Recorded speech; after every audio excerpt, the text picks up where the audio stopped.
ഇന്ന് പറയാൻ പോകുന്നത് ടാലി പ്രൈമിൽ എങ്ങനെയാണ് എക്സംപ്റ്റഡ് പർച്ചേസിൻ്റെ എൻട്രി ചെയ്യുക എന്നുള്ളതിനെ കുറിച്ചിട്ടാണ്. അപ്പോൾ ഇതൊരു റിക്വസ്റ്റഡ് വീഡിയോ ആണ് കേട്ടോ. ഒരാളെ കമൻറ്റ് ചെയ്ത് ചോദിച്ചിട്ടുണ്ടായിരുന്നതാണ് എക്സംപ്റ്റഡ് പർച്ചേസിൻ്റെ ഒരു വീഡിയോ ചെയ്യുമോ എന്നുള്ളത്. അപ്പോൾ അതുപ്രകാരമാണ് ഇന്നത്തെ വീഡിയോ ചെയ്യാൻ പോകുന്നത്. അപ്പോൾ എന്താണ് എക്സംപ്റ്റഡ് പർച്ചേസ് എന്നുള്ളത് നോക്കാം. അപ്പോൾ GSTയുടെ കാറ്റഗറിയിലാണെങ്കിൽ ഒരുപാട് ഗുഡ്സുകൾ വരുന്നുണ്ട്.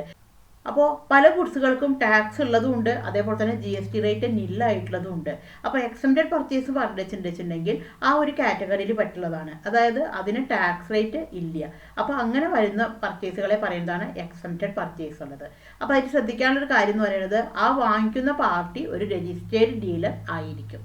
അപ്പോൾ നമുക്കത് എങ്ങനെയാണ് ചെയ്യുക എന്നുള്ളത് നോക്കാം. ഹലോ ഫ്രണ്ട്സ്, ഞാൻ Shyamala Narayanan. Welcome back to my channel Tally accounting Malayalam. അപ്പോൾ ഇന്ന് പറയാൻ പോകുന്നത് എക്സംപ്റ്റഡ് പർച്ചേസിൻ്റെ എൻട്രി എങ്ങനെയാണ് ടാലിയിൽ ചെയ്യുക എന്നുള്ളതിനെ കുറിച്ചിട്ടാണ്. അപ്പോൾ എല്ലാം ഡീറ്റെയിൽ ആയിട്ട് പറയുന്നുണ്ട്. വീഡിയോയിലേക്ക് കടക്കുന്നതിന് മുമ്പ് ഒരു ചെറിയ കാര്യം, എൻ്റെ വീഡിയോ ആദ്യമായിട്ടാണ് നിങ്ങൾ കാണുന്നതെന്നുണ്ടെങ്കിൽ എൻ്റെ ടീച്ചിങ് സ്റ്റൈല് നിങ്ങൾക്ക് ഇഷ്ടമാണെന്നുണ്ടെന്നുണ്ടെങ്കിൽ ഒന്ന് സബ്സ്ക്രൈബ് ചെയ്യണേ. അതിനോടൊപ്പം തന്നെ തൊട്ടടുത്തുള്ള ബെൽ ബട്ടണും കൂടി ഒന്ന് ക്ലിക്ക് ചെയ്യണേ. എന്നാൽ മാത്രമാണ് ഞാനിടുന്ന വീഡിയോകളുടെ എല്ലാ നോട്ടിഫിക്കേഷൻ നിങ്ങൾക്ക് കിട്ടുള്ളൂ. അതേപോലെ തന്നെ ഇഷ്ടമായി കഴിഞ്ഞാൽ ഒന്ന് ഷെയറും കൂടി ചെയ്യണേ നിങ്ങളുടെ ഫ്രണ്ട്സിനോ റിലേറ്റീവ്സിനോ ഒക്കെ. അവർക്കും കൂടി അതൊരു യൂസായിട്ട് മാറും. അപ്പോൾ നമുക്ക് ഒട്ടും താമസിയാതെ തന്നെ നമ്മളുടെ വീഡിയോയിലേക്ക് കടക്കാം. അപ്പോൾ അതിന് വേണ്ടി ഞാനിപ്പോൾ ഇവിടെ ഒരു കമ്പനി ക്രിയേറ്റ് ചെയ്ത് വെച്ചിട്ടുണ്ട്. അപ്പോൾ നമുക്ക് ആദ്യം കമ്പനിയിലെ GST ആക്ടിവേറ്റ് ചെയ്ത് കൊടുക്കുകയാണ് വേണ്ടത്. അപ്പോൾ അതിന് വേണ്ടിയിട്ടാണെന്നുണ്ടെങ്കിൽ ഇവിടെ മുകളിൽ കമ്പനിയിലേക്ക് പോയി അതിലെ F11 ഫീച്ചർ സെലക്ട് ചെയ്തിട്ടെടുത്തു. ഇവിടെ നമുക്കൊരു ഓപ്ഷൻ ചോദിക്കും, enable goods and service tax GST. ഇത് എസ് കൊടുക്കണം. ഇത് എസ് കൊടുത്തു കഴിഞ്ഞാൽ ഇവിടെ നമ്മുടെ കമ്പനിയുടെ എല്ലാ ഡീറ്റെയിൽസും ഇവിടെ കൊടുക്കണം. രജിസ്ട്രേഷൻ നമ്പർ, എല്ലാ ഡീറ്റെയിൽസും ഇവിടെ കൊടുത്തു കഴിഞ്ഞതിന് ശേഷം ഈ സ്ക്രീൻ നമുക്ക് എൻ്റർ അടിച്ചു കഴിഞ്ഞതിന് ശേഷം നമുക്ക് സേവ് ചെയ്യാം. ഇത് നമ്മൾ സേവ് ചെയ്തു. ഇനിയാണ് നമ്മൾ എൻട്രി ചെയ്യേണ്ടത്. അപ്പോൾ നമ്മുടെ പർച്ചേസാണ് സെലക്ട് ചെയ്തിട്ട് എടുക്കേണ്ടത്.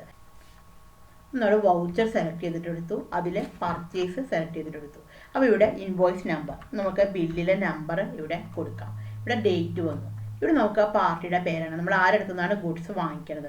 അപ്പോൾ ഓൾറെഡി ഉണ്ടെന്നുണ്ടെങ്കിൽ നമുക്കിതൊന്ന് സെലക്ട് ചെയ്തിട്ട് എടുക്കാം. ഇവിടെ വെച്ചിട്ട് പുതിയൊരു പാർട്ടിയെ ക്രിയേറ്റ് ചെയ്യണമെങ്കിൽ Alt+C ആണ് പ്രസ് ചെയ്യേണ്ടത്. അപ്പോൾ കീബോർഡിൽ വെച്ചിട്ട് ഇവിടെ വെച്ചിട്ട് Alt+C പ്രസ് ചെയ്യുക.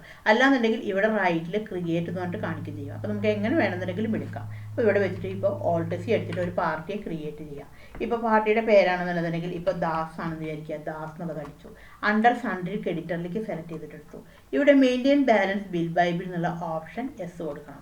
നമ്മൾ എൻ്റർ അടിച്ചു, എൻ്റർ. അപ്പോൾ ഇവിടെ സ്റ്റേറ്റ് നിർബന്ധമായിട്ടും കൊടുത്തിരിക്കണം. കാരണം ഏതിലാണോ നമ്മൾ നിൽക്കുന്നത് അപ്പോൾ ആ സ്റ്റേറ്റിൽ തന്നെയാണ് വാങ്ങിക്കണം എന്നുണ്ടെങ്കിൽ ആ സ്റ്റേറ്റ് നിർബന്ധമായിട്ടും കൊടുത്തിരിക്കണം. ഇവിടെ സ്റ്റേറ്റ് മാറിക്കഴിഞ്ഞാൽ അത് പർച്ചേസ് വേറെ പർച്ചേസായി മാറും, ഇൻ്റർസ്റ്റേറ്റ് പർച്ചേസായിട്ട് മാറും. അപ്പോൾ സ്റ്റേറ്റ് എപ്പോഴും ശ്രദ്ധിക്കണം. അതേപോലെ തന്നെ കൺട്രി, പിൻകോഡ്, എല്ലാ ഡീറ്റെയിൽസും കൊടുക്കണം. അതേപോലെ തന്നെ ഇവിടെ GSTയുടെ നമ്പറും കൂടി കൊടുക്കണം. അത് എപ്പോഴും ശ്രദ്ധിക്കണം. കാരണം എക്സെപ്റ്റ് പർച്ചേസ് നടത്തുമ്പോൾ ആ ഡീലർ ഒരു രജിസ്റ്റേർഡ് ഡീലർ ആയിരിക്കണം. അപ്പോൾ നമുക്ക് ഇവിടെ പാർട്ടിയുടെ GST നമ്പർ, ഞാനൊരു ഡെമോ നമ്പറാണ് ഇവിടെ വെറുതെ അടിച്ചു കൊടുത്തിരിക്കുന്നത്. എൻ്റർ അടിച്ചു കഴിഞ്ഞതിന് ശേഷം ഇവിടെ സേവ് ചെയ്തു. അപ്പോൾ ഇവിടെ റെസിപ്റ്റ് ഡീറ്റെയിൽസ് ഒക്കെ വരും. ഇത് ജസ്റ്റ് എൻ്റർ അടിച്ചു. എൻ്റർ അടിച്ച് കഴിഞ്ഞാൽ ഇവിടെ അഡ്രസ്സ്, അപ്പോൾ അവിടെ അഡ്രസ്സ് കൊടുത്തു കഴിഞ്ഞാൽ ഇവിടെ ഓട്ടോമാറ്റിക്കായിട്ട് വന്നോളും. അതേപോലെ തന്നെ സ്റ്റേറ്റ്, പിൻകോഡ് എല്ലാം കൊടുത്തു. അപ്പോൾ ഇവിടെ നെയിം ഓഫ് ഐറ്റം എന്നുള്ളത് വരും. അപ്പോൾ നമുക്ക് ചിലപ്പോൾ ഇവിടെ പർട്ടിക്കുലേഴ്സ് ആവും വന്ന് കിടക്കുക. അപ്പോൾ അങ്ങനെയാണെന്നുണ്ടെങ്കിൽ നമുക്ക് ഇവിടെ റൈറ്റിലൊരു കീ ഉണ്ട്, ചേഞ്ച് മോഡ് എന്ന് പറഞ്ഞിട്ട് Ctrl+H അടിച്ചാൽ മതി. ഇവിടെ നമുക്ക് 3 തരത്തിലുള്ള ഓപ്ഷൻസ് അവൈലബിൾ ആണ്. നമുക്ക് ഏതൊക്കെയാണെന്നുള്ളത് നോക്കാം. ഇവിടെ ഐറ്റം ഇൻവോയ്സ് ഉണ്ട്, അതേപോലെ തന്നെ അക്കൗണ്ടിങ് ഇൻവോയ്സ് ഉണ്ട്, ആസ് വൗച്ചർ ഉണ്ട്. അപ്പോൾ നമ്മൾ എപ്പോഴും ശ്രദ്ധിക്കണം, ഇവിടെ ഐറ്റം വെച്ചിട്ടാണ് ചെയ്യണമെങ്കിൽ ഇത് ഐറ്റം ഇൻവോയ്സിലാണോ കിടക്കണം എന്നുള്ളത് നോക്കണം. അപ്പോൾ ഇതിപ്പോൾ ഐറ്റം ഇൻവോയ്സ് തന്നെയാണ് കിടക്കുന്നത്. അപ്പോൾ നമ്മൾ ഇത് ജസ്റ്റ് എൻ്റർ അടിച്ചു. അപ്പോൾ ഇവിടെയാണ് ഐറ്റം കൊടുക്കേണ്ടത്. അപ്പോൾ ഇവിടെ വെച്ചിട്ട് Alt+C അടിച്ചിട്ട് ഐറ്റം ക്രിയേറ്റ് ചെയ്യാം. ഇപ്പോൾ പ്രിൻറ്റഡ് ബുക്ക് ആണെന്നുണ്ടെങ്കിൽ ഇവിടെ പ്രിൻറ്റഡ് ബുക്ക് എന്നുള്ളത് കൊടുക്കാം. എൻ്റർ അടിച്ചു. ഇവിടെ യൂണിറ്റ് നമ്പറിലേക്ക് കൊടുക്കാം. എൻ്റർ അടിച്ചു. ഇവിടെ GST അപ്ലിക്കബിൾ എന്നുള്ളത് അപ്ലിക്കബിളിലേക്ക് കൊടുത്തു. സെറ്റ് ഓൾട്ടർ GST ഡീറ്റെയിൽസിൻ്റെ അവിടെ എസ് കൊടുത്തു. ഇവിടെ എസ് കൊടുത്തു കഴിഞ്ഞാൽ ഇവിടെ ഡിസ്ക്രിപ്ഷനിൽ നമുക്ക് ഇവിടെ ബുക്ക് എന്നുള്ളത് കൊടുക്കാം. അതേപോലെ തന്നെ HSN നമ്പർ കൊടുക്കണം. പിന്നെ ഇവിടെ ഓൺ വാല്യൂ കൊടുത്തു. ഇവിടെയാണ് നമ്മൾ ഇമ്പോർട്ടൻ്റ് ആയിട്ട് ശ്രദ്ധിക്കേണ്ടത്. മെയിൻ കാര്യം ഇവിടെയാണ് വരുന്നത്. എക്സംപ്റ്റ് ആണെന്നുണ്ടെന്നുണ്ടെങ്കിൽ നമ്മൾ സാധാരണ എല്ലാതും ചെയ്യുമ്പോൾ ടാക്സബിളിലേക്കാണ് കൊടുക്കാറുള്ളത്. പക്ഷേ എക്സംപ്റ്റ് പർച്ചേസാണ് നമ്മൾ ചെയ്യണമെങ്കിൽ ഇവിടെ നിർബന്ധമായിട്ടും എക്സംപ്റ്റിലേക്ക് സെലക്ട് ചെയ്യണം. അപ്പോൾ ഇവിടെ ടാക്സബിലിറ്റി എന്നുള്ളിടത്ത് എക്സെപ്റ്റിലേക്ക് സെലക്ട് ചെയ്തു. ഇവിടെ ടൈപ്പ് ഓഫ് സപ്ലൈ എന്നുള്ളിടത്ത് ഗുഡ്സിലേക്ക് കൊടുത്തു കഴിഞ്ഞതിന് ശേഷം ഇത് എൻ്റർ അടിച്ചു.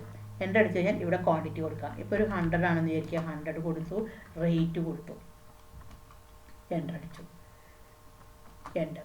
അപ്പോൾ ഇവിടെയാണ് നമ്മൾ പർച്ചേസിൻ്റെ ഡീറ്റെയിൽസാണ് ഇവിടെ കൊടുക്കേണ്ടത്. അപ്പോൾ ഇവിടെ വെച്ചിട്ട് വീണ്ടും നമുക്ക് ഓൾട്ടർ സി അടിക്കാം. അപ്പോൾ ഇവിടെ കൊടുക്കേണ്ട പർച്ചേസ് എന്ന് പറയുന്നത് എക്സംപ്റ്റഡ് പർച്ചേസ് ആണ്. ഇവിടെ എക്സംപ്റ്റഡ് പർച്ചേസ് ഉള്ളതിലേക്ക് കൊടുക്കാം. അണ്ടർ പർച്ചേസ് അക്കൗണ്ട്സിലേക്ക് സെലക്ട് ചെയ്തിട്ടെടുത്തു. GST അപ്ലിക്കബിൾ എന്നുള്ളിടത്ത് അപ്ലിക്കബിളിലേക്ക് സെലക്ട് ചെയ്തിട്ടെടുത്തു. ഇവിടെ ടൈപ്പ് ഓഫ് സപ്ലൈ എന്നുള്ളിടത്ത് ഗുഡ്സിലേക്ക് സെലക്ട് ചെയ്തിട്ടെടുത്തു. ഇത് ജസ്റ്റ് എൻ്റർ അടിച്ചു. അപ്പോൾ ഇങ്ങനെയാണ് നമ്മൾ എൻട്രി ചെയ്യുക. ഇനിയിപ്പോൾ നമുക്ക് ഇവിടെ ഇപ്പോൾ ടാക്സ് നമുക്കിവിടെ കാണിക്കാം. ഇപ്പോൾ ഇവിടെ CGST അടിച്ചു കഴിഞ്ഞാൽ ഇവിടെ ടാക്സ് വരില്ല. കാരണം എന്താണ്, നമ്മൾ എക്സംപ്റ്റഡ് പർച്ചേസാണ് കൊടുത്തിരിക്കുന്നത്. അപ്പോൾ യാതൊരു കാരണവശാലും ഇവിടെ ടാക്സ് കാണിക്കില്ല. നമുക്ക് ഈ എൻട്രി നമ്മൾക്ക് എൻ്റർ അടിച്ചു കഴിഞ്ഞതിന് ശേഷം നമ്മൾക്ക് സേവ് ചെയ്യാം. അപ്പോൾ അതിന് മുമ്പ് നമുക്കൊന്ന് റിപ്പോർട്ട് എടുത്തിട്ട് നോക്കാം. ഇവിടെ വെച്ചിട്ടാണെന്നുണ്ടെങ്കിൽ ഇപ്പോൾ നമുക്കിവിടെ Ctrl O അടിച്ച് കഴിഞ്ഞിട്ടുണ്ടെങ്കിൽ ഇവിടെ നമുക്ക് GST ടാക്സ് അനാലിസിസ് എന്ന് പറഞ്ഞിട്ട് ഇവിടെ കാണിക്കും. നമ്മളിത് ഒന്നും കൂടി എൻ്റർ അടിക്കുക. Alt A അടിച്ചാലും മതി അവിടെ വെച്ചിട്ട്. അപ്പോൾ നമുക്ക് ഇവിടെ എല്ലാതും ഡീറ്റെയിൽസ് ആയിട്ട് ഇവിടെ കാണിക്കും. ഇനി ഇത് ഒന്നും കൂടി ഡീറ്റെയിൽ ആയിട്ട് കാണണമെങ്കിൽ ഇവിടെ റൈറ്റിലൊരു കീ ഉണ്ട്. ഇവിടെ വെച്ചിട്ട് ഡീറ്റെയിൽഡ് സെലക്ട് ചെയ്തിട്ട് എടുത്താൽ മതി. അപ്പോൾ ഇവിടെ ഇങ്ങനെ ആയിട്ട് കാണിക്കും. അപ്പോൾ ഇവിടെ കാണിക്കും എമൗണ്ട് ആയിട്ടുള്ളത് ഇവിടെ കാണിക്കും. ഇവിടെ പർച്ചേസ് എക്സംപ്റ്റ് പറഞ്ഞിട്ട് ഇവിടെ 2000 റുപ്പീസ് വന്നിട്ടുണ്ട്.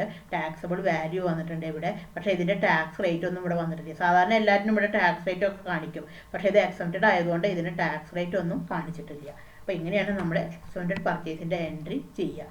ഇത് നമുക്ക് എൻ്റർ അടിച്ച് കഴിഞ്ഞിട്ട് ബിൽ വൈസ് ഒക്കെ കൊടുത്തു കഴിഞ്ഞിട്ട് ശേഷം ഈ എൻ്റർ അടിച്ച് കഴിഞ്ഞിട്ട് സേവ് ചെയ്തു. ഇനി ഇത് GST എങ്ങനെയാണ് അഫക്റ്റ് ചെയ്തിരിക്കുന്നത് എന്നുള്ളത് നമുക്ക് നോക്കാം. മുകളിൽ ഗോ ടൂലേക്ക് പോയി അതിൽ GST റിപ്പോർട്ട് സെലക്ട് ചെയ്തിട്ടെടുക്കാം. GSTR2 സെലക്ട് ചെയ്തിട്ടെടുത്തു. അപ്പോൾ GSTR2 എടുത്തു കഴിഞ്ഞിട്ടുണ്ടെങ്കിൽ ഇവിടെ നമ്മൾക്ക് ഇവിടെ കാണാൻ പറ്റും. ഇതിൻ്റെ ഇവിടെ നിൽ റേറ്റഡ് ഇൻവോയ്സ് പറഞ്ഞിട്ട് ഇവിടെ വന്ന് കിടക്കുന്നുണ്ട്. 2000 എന്ന് പറഞ്ഞിട്ട് ഇവിടെ വന്ന് കിടക്കുന്നുണ്ട്. അപ്പോൾ നമ്മുടെ ഇവിടെ വെച്ചിട്ട് നമുക്ക് ഒന്നും കൂടി എൻ്റർ അടിച്ച് കഴിഞ്ഞിട്ടുണ്ടെങ്കിൽ ഇവിടെ കാണിക്കും ഇൻട്രാസ്റ്റേറ്റ് എന്ന് പറഞ്ഞിട്ട് ഇവിടെ 2000 ആയിട്ട് വന്ന് കിടക്കുന്നുണ്ട് അപ്പോൾ എമൗണ്ട്. അപ്പോൾ ഇവിടെ കാണിച്ചിട്ടുണ്ടെങ്കിൽ നിൽ റേറ്റഡ് വാല്യൂ, ഇവിടെ ടാക്സിൻ്റെ റേറ്റുകളൊന്നും വന്നിട്ടില്ല. ഇനി നമുക്ക് GSTR3 എടുത്ത് നോക്കാം. അപ്പോൾ ഇവിടെ നമ്മൾ വീണ്ടും ഇവിടെ GST റിപ്പോർട്ട്സ് സെലക്ട് ചെയ്തിട്ടെടുത്തു. ഇവിടെ GST റിപ്പോർട്ട് സെലക്ട് ചെയ്തിട്ടെടുത്തു. അതിൽ GSTR3B സെലക്ട് ചെയ്തിട്ടെടുക്കാം. അപ്പോൾ GSTR3B സെലക്ട് ചെയ്തിട്ട് വെച്ചിട്ടുണ്ടെങ്കിൽ ഇവിടെ പർച്ചേസ് എക്സംപ്റ്റ് എന്ന് പറഞ്ഞിട്ട് ഇവിടെ കാണിക്കും. വാല്യൂ ഓഫ് എക്സംപ്റ്റ് എന്ന് പറഞ്ഞിട്ട് ഇവിടെ എമൗണ്ട് 2000 വന്ന് കിടക്കുന്നുണ്ട്. അപ്പോൾ ഇങ്ങനെയാണ് എക്സംപ്റ്റഡ് പർച്ചേസിൻ്റെ എൻട്രി ടാലി പ്രൈമിൽ ചെയ്യുക. അപ്പോൾ ഇത് നിങ്ങൾക്ക് മനസ്സിലായി എന്ന് ഞാൻ വിചാരിക്കുന്നു. Thank you for watching.